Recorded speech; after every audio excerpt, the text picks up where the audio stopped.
I have been a member of St. James my entire life, but some time ago I stopped attending services regularly. As the owner of a small restaurant, I deal with people all the time. Customer service can be very challenging. At times, customers can be curt, even rude for whatever reason. I had a pretty big ego, and I sometimes perceived some of this as being looked down on, that they thought they were better than me. But then I would come to church, and those same people would be nice. They seemed like hypocrites to me. If they can't be nice to me when I'm making them lunch, then they shouldn't be nice to me at church, I would say to my wife, Linda. She would just roll her eyes and tell me to calm down. But it made me angry, and eventually we stopped coming to church. Church is hard. However, from Matthew 5, but I tell you, love your enemies, pray for those who persecute you, that you may be the children of your Father in heaven. He causes the sun to rise on the evil and the good. He sends rain on the righteous and the unrighteous. If you love those who love you, what reward will you get? If you greet only your own people, what are you doing more than others? I learned that I was the hypocrite. I was judging. I have wondered how often I was preoccupied with problems or personal issues in my life and dismissed someone who just wanted to say hello. I'm sure many times I have been the exact person I had complained about. I also learned that I do not go to church to gauge how others treat me or how others behave. I come to church to share myself with God, to reaffirm my faith, to celebrate being a Christian. I learned that it is easy to love and feel compassion for someone who is obviously in need, but everyone needs love. Everyone. Jesus knew that, taught that. No matter how strong and self-assured a person may appear, no one can tell what struggle may lie beneath the surface. It is not for us to judge, but rather to love. Not to be kind, expecting kindness in return, but rather to love, without reservation, without expectation, just love. Love everyone, even those who don't love you back. Being a nice person when it's easy doesn't make a good person. Being nice when it's easy doesn't make a good Christian. Learn to love with your whole heart. Learn to love everyone. Love each other. Sounds easy, but it can be challenging. For me, it continues to be a good first step in being a better man, a better Christian. So I didn't attend church. For decades, I was a Christmas, Easter, and Mother's Day churchgoer, usually with Linda's family in the Lutheran Church in Fairfield.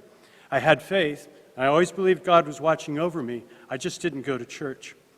I have a great respect and admiration for quiet Christians who come to church regularly, participate in church activities, help others, and do so without fanfare, with little recognition.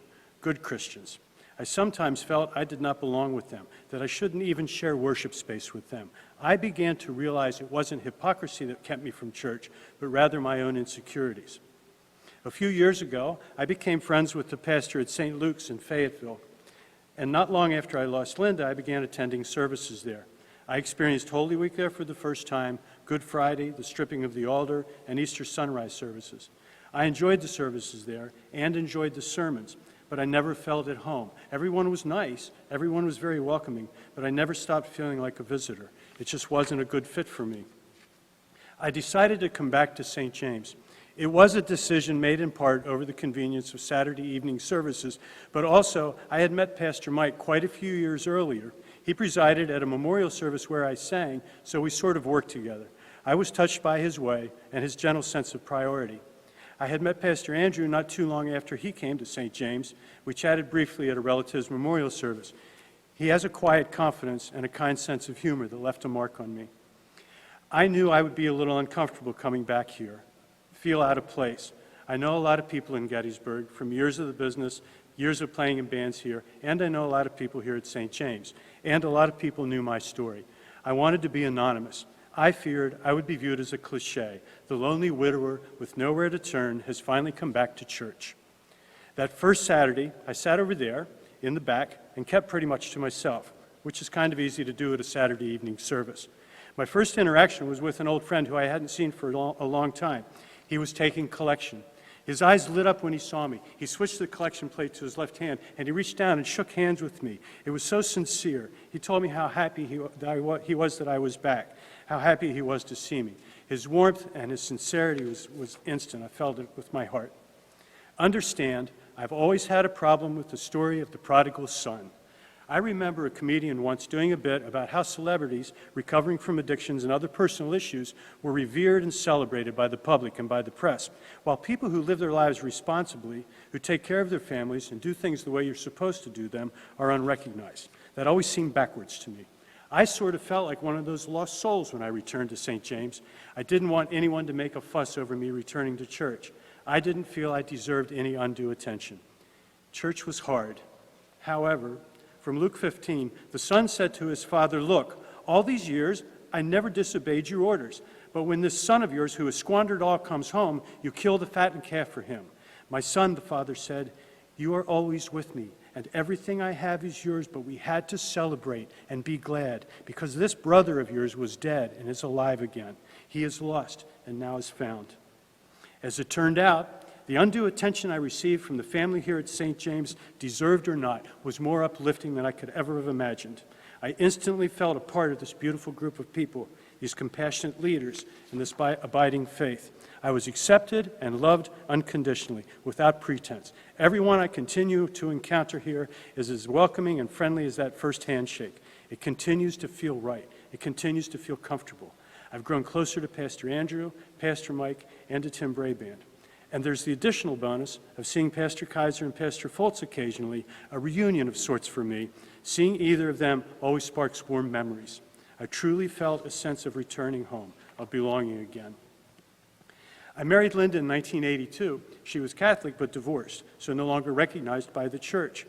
She did not have a church home, and though she was very spiritual and hands down the most loving Christian I have ever met, when we went to church together, she didn't take communion. After we married, she became a member here at St. James. I can remember after several weeks of classes and discussions with Pastor Folt, the service when she was introduced to the congregation as a new member. Linda was shy and didn't like being the center of attention. When she took communion that day, she cried. We stood right there. At the time, I thought it was a release, the stress of the service, the stress of being the focus of many, a sense of relief that this process had been completed. I realize now her tears were tears of joy. She had a home now. It wasn't the completion of anything but her beginning. It was the beginning of a new relationship with St. James Church. She belonged to church again in her heart. She belonged to God again. A few years ago, I read the book, The Case for Christ, and I began to truly embrace the story of Jesus. The book tells of an investigative reporter who doesn't believe in God. When his wife discovers Jesus Christ and begins to worship regularly, he sets out to prove her wrong. He investigates the Gospels as a reporter would investigate any story. What he finds is a mountain of forensic and archaeological evidence confirming everything written about Jesus in the New Testament is fact. What he did was prove himself wrong. That book strengthened my faith as much as anything ever has. I had taken St. James for granted. I was confirmed here when I was a teenager, and communion to me was just something you did in church. I now have a better appreciation, and I have a better understanding of the emotions Linda felt that day. I have attended Catholic services, and I do not stand for communion per their principles, but I always knew when I went to a Lutheran church, my church, I could participate in communion. Looking back, I cannot imagine not being accepted at any church, not being able to join in the holiest of traditions anywhere. I can't imagine the feelings my Linda had every time we went to church and she sat quietly while the rest of us took communion. Sadly, this personal epiphany did not happen to me until years after I lost Linda to cancer. I never got to talk to her about it, to let her know how happy I am that she had found her home for faith, a Christian home. I think about that often when I stand for communion. It is one of many regrets. Church can be hard. However, from Matthew 26, while they were eating, Jesus took a loaf of bread, and after blessing it, he broke it, gave it to the disciples, and said, "Take, eat, this is my body." Then he took a cup. After giving thanks, he gave it to them, saying, "Drink from it, all of you, for this is my blood of the covenant, which is poured out for many for the forgiveness of sins." Holy Communion is tangible, concrete. To me, it's something real that I can touch, I can feel. In a real way, experiencing some of the same feelings and sensations felt by those disciples 2,000 years ago. Tomorrow, Maundy Thursday, the anniversary and remembrance of the Last Supper, the anniversary and remembrance of that First Communion has become very meaningful to me. Last year, I was blessed to take a trip to the Holy Land, and one of the many places we visited was the Upper Room in Jerusalem, renowned as the site of the Last Supper. Now when I stand for communion, I also think of that room, the significance of the ceremony, the actual physical feelings of the bread, the texture, the taste of the wine, sharing that experience with our congregation, sharing that experience with countless Christians around the world, sharing the experience and the feelings of those 11 men, and thinking of the journey that began for them that night.